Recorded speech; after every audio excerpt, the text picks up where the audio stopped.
हमने देखा कि जियाउली अपनी जान जोखिम में डालकर जियान के पास कैसे न कैसे पहुंच गया था और उसने ये बताया था कि युन लेंसेक जियान फैमिली का नामो निशान मिटाना चाहती है और इसलिए उसने डेजर्ट आयरन मशीनरी ग्रुप पर भी हमला किया था और उस हमले में उन्होंने हॉल से एक मिस्टीरियस आदमी को भी हायर किया था जो कि जेड के पीछे पड़ा है। जियान ने अब प्रण लिया है कि वो इस ह्यूमिलेशन का बदला युन लेंसेक से जरूर लेगा और वो अब टार में जाता है और वो 6th लेवल ऑफ कल्टीवेशन में जा रहा है। यहाँ काफी कम लोग हैं क्योंकि इस लेवल तक बहुत कम ही लोग पहुँच पाते हैं। यहाँ के आसपास के बच्चे जियान को देखकर हैरान है क्योंकि जियान कितना भी ताकतवर हो लेकिन वो सिर्फ 2 लिंक के 2 स्टार पर है और यहाँ सभी हाई लेवल पर योद्धा हैं। वहाँ तभी लिन जिन आता है जो कि जियान को यहाँ देखकर बहुत खुश है और वो कहता है कि क्या तुम्हारी लेवल इस जगह पर आने के लिए थोड़ी कम नहीं है। लिन यान की यहाँ बहुत पहचान है और जब आसपास के दोस्त लिन यान को जियान से इतने प्यार से बात करता हुआ देखते हैं तो वो समझ जाते हैं कि जियान जरूर कुछ खास है। लेकिन तभी वहाँ याओ शांग आता है जो कि स्प्लिट माउंटेन स्टेट का मेंबर है और ये 2 लिंक की 7 स्टार पर है और इसकी रैंक 17th है। ये बाय चैंग से भी ज्यादा स्ट्रॉन्ग है और वो आते ही जियान का मजाक उड़ाने की जब कोशिश करता है तो लिन यान कहता है कि यहाँ आसपास जलने की बदबू आ रही थी। अब समझा कि वो तुम आ रहे थे इसलिए आ रही थी। वो जियान से कहता है कि तुमने लो लेवल के आदमी को हरा दिया है तो ये मत सोचना कि तुम यहाँ सबसे ताकतवर हो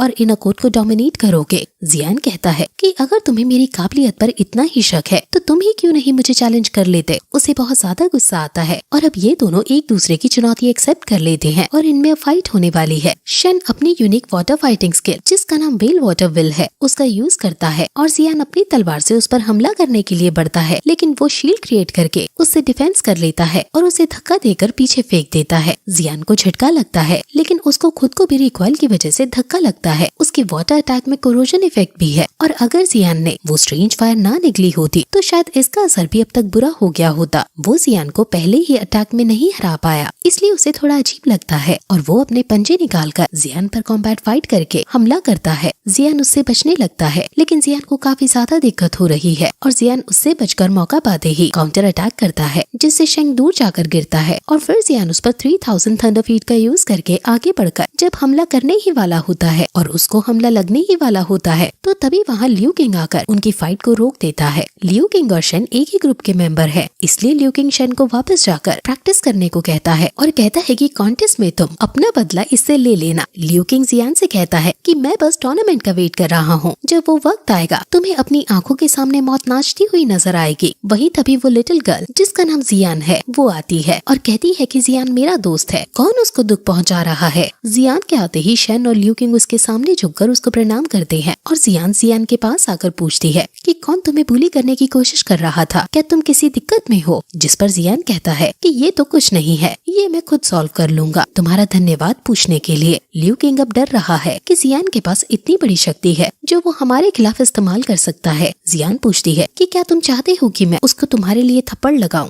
लियू किंग थोड़ा नर्वस होकर कहता है कि आज के लिए इतना डिस्कशन बहुत है, बाकी का कॉन्टेस्ट के दिन हम देख लेंगे। अब वहाँ से डरकर सब वापस जाने लगते हैं और अब लिन यान भी क्योंकि इससे डरता है इसलिए वो भी जियान से विदा लेकर जाने लगता है। अब जियान और जियान आगे चेम्बर की तरफ बढ़ते हैं और वहाँ हार्ड फायर एनर्जी बहुत ज्यादा प्योर है। यहाँ प्रैक्टिस करने से जियान की कल्टीवेशन बहुत ज्यादा स्पीड से बढ़ सकती है। जियान बताती है कि वो भी यही प्रैक्टिस करती है और मैं तुम्हें ये जगह प्रैक्टिस करने के लिए देती हूँ। जियान भी उसके बदले में उसे पीने के लिए मेडिसिन देता है जिसे पाकर वो खुश हो जाती है और जियान अब मेडिटेट करने बैठ जाता है। वहाँ का ऑरा बहुत ज्यादा हाई है क्योंकि शायद इसी चेम्बर के पास वो लावा ड्रैगन बंधा है और वहाँ जियान जब मेडिटेट कर रहा है तो लावा ड्रैगन बेचैन होने लगता है और इधर उधर चेम्बर में हलचल होने लगती है। जियान सोचने लगता है कि आखिर इस स्टार की एनर्जी इतनी वायलेंट कैसे हो गई। तभी वहाँ एल्डर्स अनाउंसमेंट करते हैं कि ध्यान से सुनो सभी, इस बर्निंग टार से बाहर निकल जाओ अभी के अभी। जियान को कुछ समझ नहीं आ रहा कि ये क्या हो रहा है कि तभी टीचर बताते हैं कि एनर्जी इस टार में बहुत वायलेंट हो रही है और ये शायद फॉलिंग हार्ट इम्प्लांटेशन की वजह से हो रहा है। जियान वहाँ से उठकर जाने लगता है और पूछता है कि राइट्स तो कुछ महीने बाद आने वाले थे ना, शायद समय से पहले ही ये हो रहा है। टीचर बताते हैं कि ये असली राइट नहीं है, अभी के लिए सेफ्टी को देखते हुए तुम पहले यहाँ से निकलो। जियान के साथ साथ बाकी बच्चे भी वहाँ से बाहर भागने लगते हैं लेकिन तभी जियान अपनी आंखों से इस तबाही को सेंस करता है। वहीं कुछ एल्डर्स एक जगह बैठकर सील को टाइट कर रहे हैं ताकि सिचुएशन को संभाला जा सके। वहीं तभी एक एल्डर जियान को खड़ा देखकर कहता है कि तुम यहाँ ऐसे क्यों खड़े हो, जल्दी से यहाँ से जाओ। जियान सॉरी बोलकर वहाँ से जाने लगता है और टार के अंदर से बहुत बड़ी एनर्जी की वेव्स निकलने लगती हैं। जियान फिर से अपनी आंखों से सेंस करता है और उसे पता चल जाता है कि एल्डर यहाँ सील को टाइट करने की कोशिश कर रहे हैं। अब एल्डर अनाउंस करते हैं कि गैस रिफाइनिंग टार कुछ समय के लिए बंद रहेगा और कोई भी ट्रेनिंग इसमें तब तक नहीं जा सकता जब तक ये रीओपन नहीं हो जाता। जियान सोचने लगता है कि इस टार के अंदर एल्डर्स इसे सप्रेस कर भी पाएंगे या नहीं, क्योंकि वहाँ जियान को ही कुछ करना होगा। लेकिन उसको अभी भी नहीं पता कि वो इसको सप्रेस कर पाएगा भी या नहीं। टीचर कहते हैं कि चिंता मत करो, ये राइट इतने स्ट्रॉन्ग नहीं है और ये एल्डर्स भी सील टाइट करने में पूरी जी जान लगा रहे हैं। फॉलिंग हार्ट फ्लेम सील को तोड़ना चाहता है, लेकिन एल्डर्स ऐसा नहीं होने देंगे। अब शाम हो जाती है और सभी बच्चे वहाँ से चले जाते हैं। जियान भी वहाँ से जाने ही वाला होता है कि तभी वहाँ एक एल्डर आते हैं जो जियान को रोकते हैं। जियान उनको ग्रीट करता है और कहता है कि क्या आपको जूनियर से कुछ काम है। एल्डर कहते हैं कि जरूर तुम जियान हो। ऐसा कहते हैं कि डिफरेंट फिर से एक दूसरे को अपनी तरफ आकर्षित करती है। तुम की टार के अंदर एबनॉर्मलिटीज को सेंस कर पा रहे थे